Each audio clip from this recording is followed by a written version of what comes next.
رغمت ابي لغا بيا اكنت كبيا كنا تونسا مسوما بيا كناتي غدنا بيا كناتي ججيرما بيا كناتي اكسما سمو بيا كنا كمت غدسه يو كجنتي بيوتا افريكا كيسا تكفا كغدت اكسما سمو دي اددره افريكا ساتي اك الدنيا تي كيسا كم بكمتو تايسه تني جيره يچو غرو حالكن مسومن كن غدن كن دابتا بيا كنا وبي بيا كنا توساتي ummanni arramooti akka maali yaadu ummanni asii miti sila abbaa gubbaa dhaabbanneeti kan ibsu qabna bakka san irra dhaabbanneetiin itti gammachuu kana argisiisuu qabna jechuun barbaadeeti akka mataa kiyyaatti yoo fudhan wanni takka manatti namni mucaa daa'ima rakkatti qabadheetiin dhufe gammachuu irra anaafaati mana kiyyaa biyyaan kan dhufnee miti qofti kan dhufnee miti akkasitti silaa hagachii deemee itti gammadee eebbisee akkasitti akka galuun barbaade keessumattuu hundaa ol ummanni baalee jaalalli inni gammachuun inni abbaa qabuufi gammachuun inni abiyyi qabu adda misooma hundaan laalleetiin jira jechuudha muummichi ministeera kennaa kun waa'ee misoomaa malee waa'ee guddinaa malee waa'ee jijjiirama biyyaa malee waan tokko kan yaadne ta'uu isaa halkanii guyyaatti hirriban qabu teessuman qabu boqonnaan qabu osoo ka ta'u ta'e isa haga isa dhumaatitti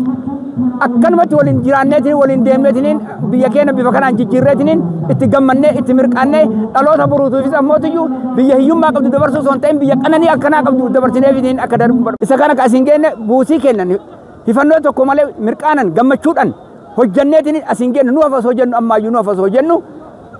asiin geenneetiin mirqaanneetiin hin jira ammas isa qofatti osoo hin ta'in muuxannoo isarraa fudhanneen kan birootitti dabarreetiin biyya jijjiiraa biyya guddisaa deemutu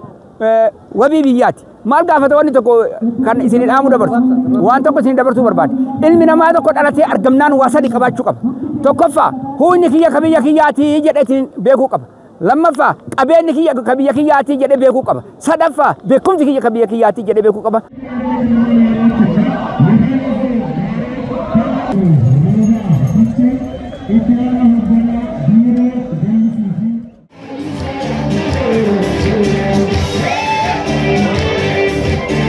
ani gammachuu hidha abbayyaa irratti geggeeffamaatiin ture hoggaa dheeraallee fudhatu piroojeektii guddaa Itoophiyaa guutuu gammachiise jechuudha abbaa ilma Itoophiyaa ta'uu kan ragaa muummichi ministeeraa hojjeteetiin agarsiise har'a gammachuu dachaa qabna gammachuu guddoo ilmi abbaa gadaa muummichi ministeeraa keenya hojjetee eebbaan gahee akka gaafa Paagmee 4 irraa gammachuu guddoo qabna halkanii guyyaa keessatti alhamdulillah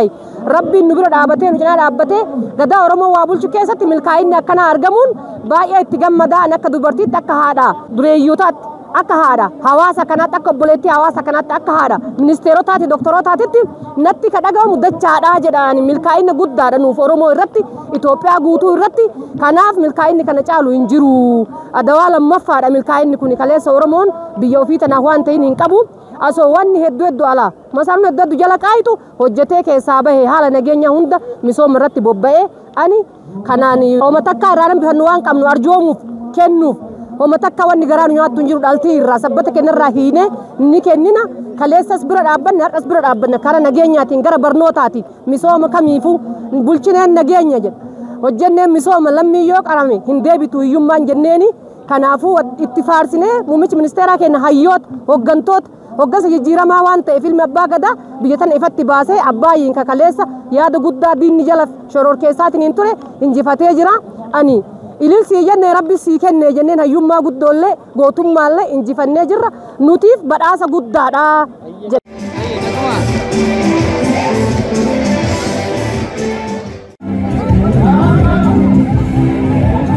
ijaaramuun laga abbayyaa tokkummaa Itoophiyaa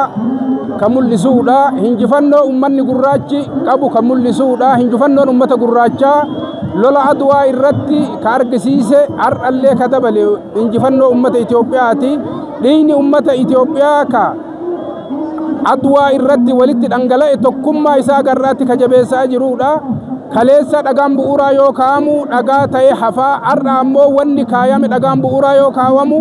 xumura argateetiin gammachuu guyyaa har'aa kana argisiisa layni abbayyaa karra eebbifamu kuni ummata Itoophiyaatiif injifannoo guddaadha karaa misoomaatiin karaa dippiloomaasiitiin karaa hariiroo alaatiin karaa hariiroo adda addaatiin uummata Itoophiyaa maalummaa isaa kan mul'isuu fi qarooma addunyaatitti kan qixxeessu jedhee yaadaa jechuudha. Gammachuun nu qabu hagana jedhamee safaruu hin danda'u. Gammachuu guddatu natti dhagama uummata Oromootiin uummata Itoophiyaatiin qaama waan asirratti hirmaatee waan hundaan akka wanni kun milkaa'u godhe hin galatoonfadhaa.